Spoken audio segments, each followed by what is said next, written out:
If you are having trouble with your Mercury broadband connection, our Wi-Fi Health Check is here to help. To get started, open the Mercury app and select Broadband on your dashboard. Scroll down to Wi-Fi Health Check. Select Start Now and follow any prompts you may see. Once you're ready, our Wi-Fi Health Check can take several minutes to run. When this is complete, you can view your results. You'll be able to see your speed test outcome and a measure of your network health.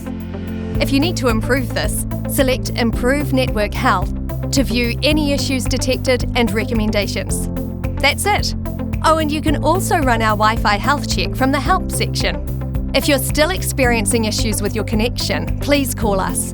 Our broadband support team are here to help. Thanks for watching.